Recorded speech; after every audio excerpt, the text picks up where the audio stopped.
Next, you go into more specific details on how you can actually get rich and how you can't get rich. The first point was about how you're not going to get rich. You're not going to get rich renting out your time. You must own equity, a piece of a business to gain your financial freedom.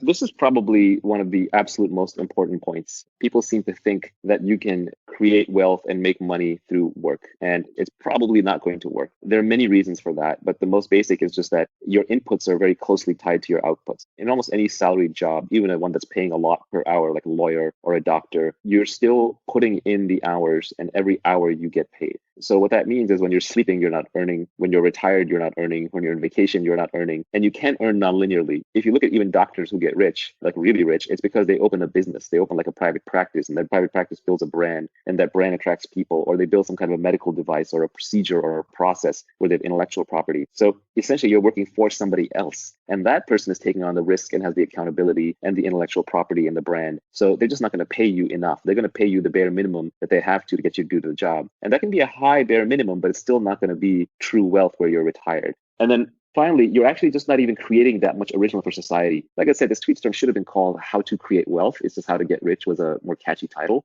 But you're not creating new things for society. You're just doing things over and over. And you're essentially replaceable because you're now doing a set role. Most set roles can be taught. If they can be taught, like in a school, then eventually you're going to be competing with someone who's got more recent knowledge, who's been taught and is coming in to replace you. You're much more likely to be doing a job that can be eventually replaced by a robot or by an AI. And it doesn't even have to be wholesale replaced overnight. It can be replaced a little bit at a time. And that kind of eats into your wealth creation and therefore your earning capability. So fundamentally, your inputs are matched to your outputs, you're replaceable, and you're not being creative. I just don't think that that is a way that you can truly make money. So everybody who really makes money at some point owns a piece of a product or a business or some kind of IP.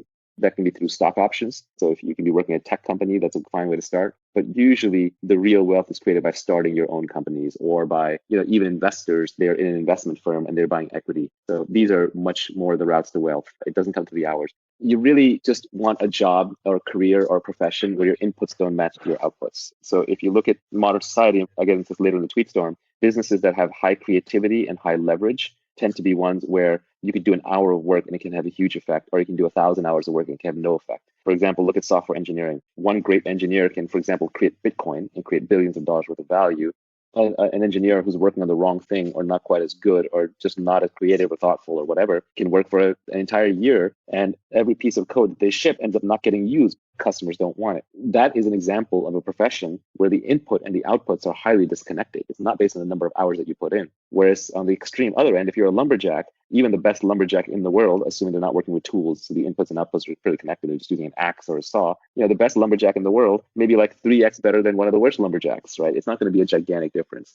So you want to look for professions and careers where the inputs and the outputs are highly disconnected. This is another way of saying that you want to look for things that are leveraged. And by leverage, I don't mean financial leverage alone, like Wall Street uses, and that has a bad name. I'm just talking about tools. We're using tools.